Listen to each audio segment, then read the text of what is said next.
accueil pour la 6e journée du centre de référence. Alors, je vais aller très, très vite sur ce qu'on a fait cette année. On a fait plusieurs choses. Après, c'est déjà fait, donc je préfère qu'on se projette vers l'avenir.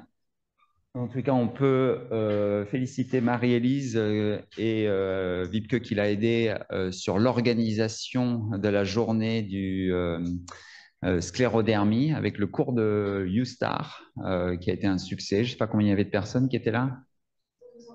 170 personnes et du monde entier, puisque tu avais aussi des Américains, ils avaient le droit de venir, tout. C'est sympa.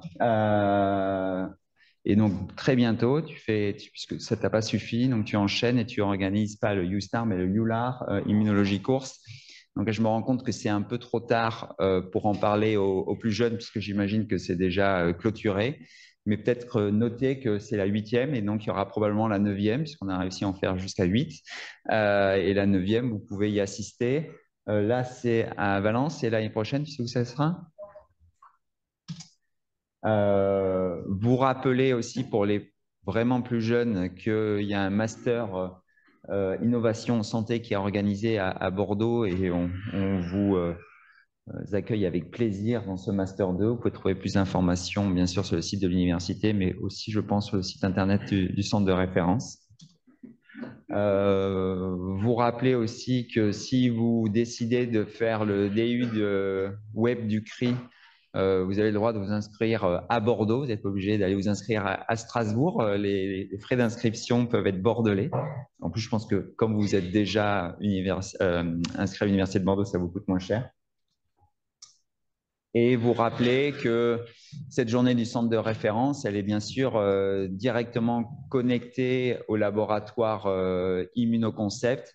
Vous voyez, avec les différentes équipes qui officient, et notamment, donc aujourd'hui, c'est quand même beaucoup l'équipe auto-immunité qui est impliquée. Je voulais très, très rapidement vous parler des publications de l'année. Il y en a quand même quelques-unes. Je vais vous en montrer que je crois que 2 ou 3. Cette très jolie publication de Esti dans Nature Communication, je crois qu'on peut applaudir. Ça lui fait plaisir qu'on applaudisse. Donc, un très joli papier et vraiment une avancée aussi pour ces patientes atteintes d'intervilite. Voilà, je voulais vous montrer qu'il y a d'autres travaux là sur la sclérodermie et donc vraiment quelque chose qui est fait en collaboration avec l'équipe Immunoconcept avec des souris particulières DNase1 L3. Qu'est-ce que j'avais mis d'autre?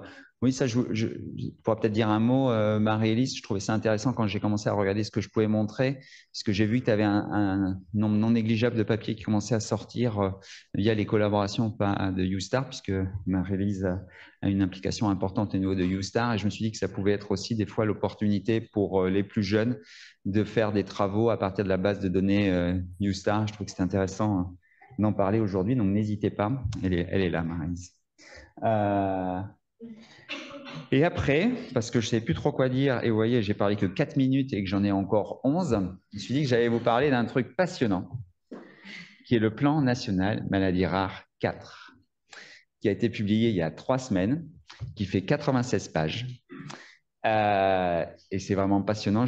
N'hésitez pas à le lire ce soir en vous couchant, ça vous aidera peut-être à trouver le sommeil. Alors, j'ai essayé de présenter 2-3 trucs. Je me suis dit qu'il fallait que ça soit le moins pénible possible pour vous. Et quand j'ai commencé à le faire, que ce soit le moins pénible possible pour moi. Donc, je ne parle que des choses que j'ai comprises. Et donc, forcément, il y a un certain nombre de choses que je n'ai pas du tout compris.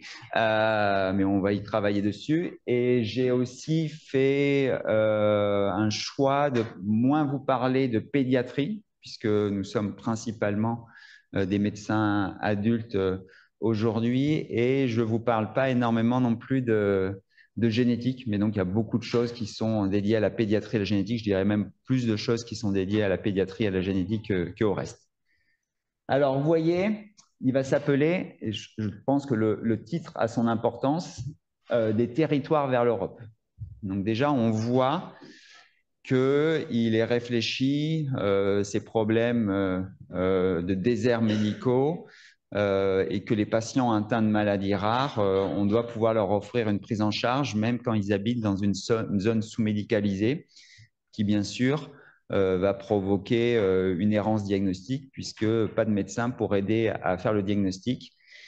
Et alors, je ne me souviens plus si j'en parle, mais il y a vraiment une réflexion pour qu'il n'y ait pas que les médecins qui fassent le job et que tout le personnel qui entoure les médecins puisse participer. Donc, il y a les pharmaciens, il y a les kinés, il y a les infirmières. Et donc, il y a avoir une vraie réflexion à avoir pour accompagner et former ce personnel-là. Donc ça, c'est des choses qui, à mon avis, nécessiteront une implication de tous. Et donc, ça doit aller jusqu'à l'Europe. Et donc, l'Europe va beaucoup s'inspirer des plans nationaux maladies rares de la France, des centres de référence. Puis il y a des centres de référence qui ont été créés à l'échelle européenne avec une particularité, c'est qu'il n'y a pas de financement, ce qui freine un tout petit peu leur développement. Mais je pense quand même que c'est quelque chose qu'il faut comprendre. Voilà, donc au niveau européen, il y a un système qui s'appelle Jardin qu'il faut essayer de comprendre. On va travailler dessus, donc on vous expliquera quand nous, on aura bien compris. Et je voulais en parler pour ceux qui font de la recherche. Il y aura un volet recherche qui s'appelle RDRA, et donc il y aura probablement des appels à projets avec des financements. Il faudra essayer de suivre ça. Donc, ces 96 pages du plan national maladie rare 4, vous voyez, c'est 75 actions regroupées en 26 objectifs et organisées de 4 grands axes que je vais vous montrer après. Donc, l'idée, c'est de faciliter l'accès du patient au centre expert, donc essayer de montrer où se situe la prise en charge de ces patients. Il y a beaucoup de choses qui sont dédiées à l'ETP et donc il y a vraiment l'ETP qui doit prendre une ampleur importante, tellement qu'il va falloir faire un gros effort derrière de structuration de l'offre d'ETP parce que sinon les gens vont s'y perdre. Il y a tellement de choses qu'il faut quand même qu'ils sachent où trouver les informations et la prise en charge qu'ils recherchent. Soutenir les bonnes pratiques de diagnostic et de soins, ça passe par les PNDS, les fameux protocoles nationaux de soins, et probablement que dans ces PNDS, il va falloir qu'il y ait bien réussir à aider, à guider les médecins, les paramédicaux et les patients pour leur prise en charge. Accélérer les diagnostics en utilisant les nouvelles technologies. Donc là, c'est beaucoup autour de la génétique et avec aussi une volonté, quand on trouve un variant, de démontrer qu'il est fonctionnel. Donc, il y a un effort qui va être mis à ce niveau-là. Déployer de nouveaux dépistages néonataux. Donc ça, je ne vais pas le développer après parce que je trouve que c'est moins adapté à notre centre de référence et notre filière. Mais là, il y a un gros effort qui est évoqué. Accélérer la recherche autour des maladies rares et améliorer la collecte. Donc, il va falloir que tu arrêtes, Patrick, la philatélie, mais il va falloir que tu commences à faire des collections biologiques. Je sais que ça te passionne. Et aussi, ce n'est pas que sur des collections biologiques, il y a beaucoup de données de santé. Et donc, vous savez, avec la possibilité, quand on a Bamara, éventuellement de le chaîner avec le SNDS et de faire des analyses assez larges dont la qualité devra être démontrée, puisque le SNDS n'offre pas toujours la précision qu'on voudrait. Mais en revanche, peut-être que le Bamara va devoir s'enrichir aussi de nouvelles fonctionnalités pour rentrer des données un petit peu plus précises que les simples données épidémiologiques qu'on a pour l'instant. Donc voilà, c'est assez simple.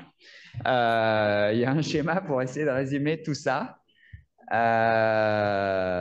Bon, quand même, de ce que j'ai lu, pour essayer de mettre en exergue quelques bouts. Donc, vous voyez quand même qu'ils ont fait l'effort de mettre Bamara au centre. Donc, j'espère que ça donne des cauchemars à personne. Et je trouve que ce qui est intéressant, c'est par exemple mon espace santé. Et donc ça, je pense qu'il va quand même falloir faire un effort dans les années à venir pour réussir à se connecter à l'espace santé des patients lors des consultations, pour essayer d'aller chercher des informations, mais aussi d'y mettre des informations pour que quand ils vont voir leur médecin avec leur maladie rare, quand ils vont aux urgences avec leur maladie rare, que les gens soient avertis et qu'ils soient guidés. Donc ça, c'est quelque chose qui ressort à la lecture du plan national maladie rare 4, qu'il va falloir faire ce petit effort au niveau du dossier médical partagé. Et donc, il va falloir aussi que nos institutions développent les outils comme le DPI, donc à Bordeaux, le fameux DXCare, qui va devoir réellement pouvoir implémenter et prendre des informations dans l'espace santé des patients. Vous voyez, il y a beaucoup de choses à faire. Il y a peut-être un mot qui ressort un petit peu que vous avez vu, c'est le SDM. Ça, c'est le set de données minimum qui va être probablement implémenté dans Bambara.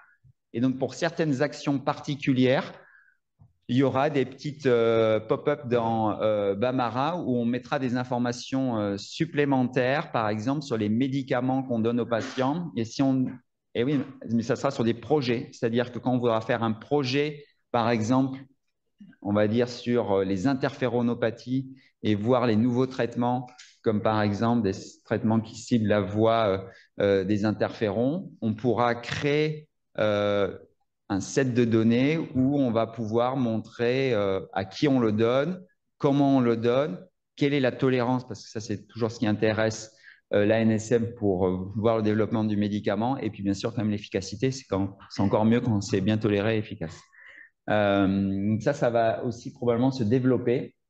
Et donc, il y a aussi beaucoup de choses qui sont faites au niveau de la génétique. Ça, c'est en haut à droite. Et juste en dessous, c'est ce que je vous disais après, c'est qu'on va essayer de démontrer que ces variants qui sont identifiés sont bien fonctionnels. Et donc, il y a un effort qui devra être fait. Quand on a eu la discussion, Patrick, sur des variants de TLR7, éventuellement gain de fonction, on a décidé qu'on le faisait faire à Necker, mais peut-être qu'il faudra y réfléchir dans les années à venir si des choses devront être faites à Bordeaux pour aller faire des manips fonctionnelles. Pour l'instant, la stratégie qui a été utilisée, c'est que ça soit fait par les gens qui savent bien le faire. Allez, rapidement, puisque là, pour le coup, il me reste plus que 2 minutes. Ça va être un peu juste. Vous voyez, il y a 4 grands axes. Le premier, c'est renforcer le parcours du patient. Et donc, il faut déjà que vous bossiez sur vos acronymes, parce que vous voyez, c'est un petit peu compliqué. Donc, il y a les centres de référence, les centres de compétences, les filières. La particularité, c'est qu'il y a à Bordeaux quelque chose qui est aussi très utile et qui va se développer, qui va avoir une grosse pression, c'est la plateforme d'expertise. Donc ça, c'est Cyril Goisé qui est président et c'est Maïder Piquet qui est la chef de projet qui aide. Et donc ces plateformes, quand on lit le plan national maladie rare 4, elles vont avoir un rôle aussi important. Et ça, c'est très bien. Comme ça, elles aideront un tout petit peu les filières aussi à diminuer la pression. Il y a les CPTS, puisque si vous devez aller toucher le territoire, il va falloir que vous aidiez des médecins de proximité, des médecins généralistes. Et donc, il va falloir que vous soyez capable d'aller voir les CPTS. Donc, je pense qu'il va falloir travailler sur une boîte à outils qui permet à chacun d'aller rencontrer son CPTS et qu'il ait les informations à fournir pour la prise en charge de ces maladies rares. Les équipes relais handicap rares, ça je vous ai mis, parce que là je n'avais pas réussi à retenir l'acronyme, ce qui est donc les ERHR.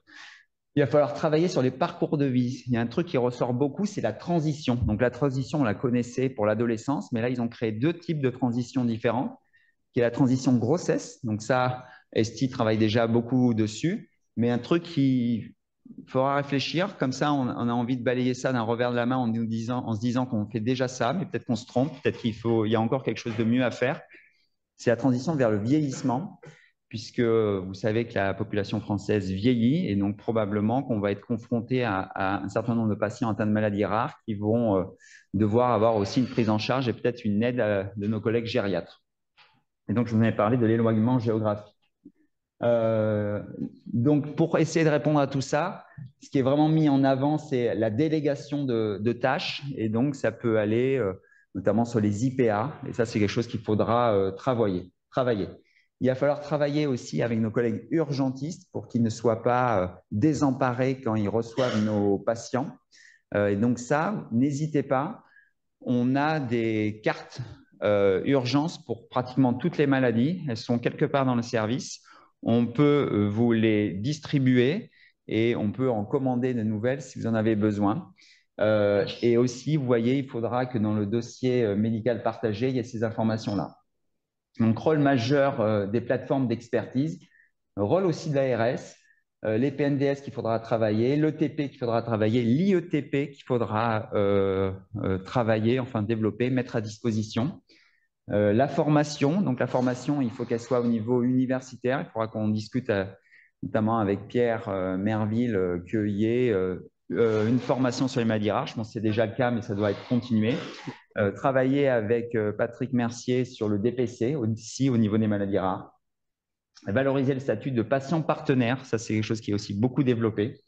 Et vous voyez, après, je vous ai parlé de télémédecine, télésoins, téléexpertise, télésurveillance. Tout ça qui est abordé et qu'il va falloir essayer de comprendre comment on peut vraiment le mettre au point. Accélérer le diagnostic, c'est beaucoup, beaucoup de génétique, mais aussi de la phytopathologie. On commence à parler de l'intelligence artificielle, de l'accès au panel, de l'accès à l'exome, au génome. Les analyses fonctionnelles pour être sûr que ce qu'on retrouve est vraiment à une signification pathologique. Et donc, il faut former, recherche, faire beaucoup de recherches, notamment en génétique, et élargir à l'Europe pour que les données qui sont retrouvées, notamment au niveau de ces variants, puissent être identifiées à l'échelle européenne pour voir si on arrive à mettre des relations, notamment au niveau de l'expression clinique. Toujours beaucoup d'acronymes, je me suis dit que ça vous ferait plaisir. Et en le faisant, je me suis rappelé d'un truc, donc c'est un petit appel à observation. On est en train de faire un dossier d'accès compassionnel pour les CAPS et l'éculizumab. Donc, si à Bordeaux, il y a des CAPS qui ont été traités par l'éculizumab, je suis preneur des cas pour le CPC. Donc, je ne sais pas, il faut peut-être que je vois Yassou ou… Bon, voilà, il faut avoir ça. S'il y en a à Pau, à Bayonne, on peut fournir ça pour faire un dossier auprès de l'ANSM et pour qu'après, on ait le droit de le prescrire de manière beaucoup plus réglementaire dans le cas d'un CPC. Vous voyez, il y a des travaux avec le GRIOS assez interfilière. Le CPC, c'est donc ces demandes d'accès compassionnel, des sets de données minimum, des dispositifs médicaux, l'APA, ça vous connaissez, l'HAS, le CNAM, les professionnels du médicament avec le LEM. Donc, tous ces acronymes doivent apprendre à travailler ensemble. Il y aura des traitements innovants, donc ça, c'est la présentation qu'on va faire juste après. La recherche avec peut-être un PEPR, donc une organisation autour des maladies rares.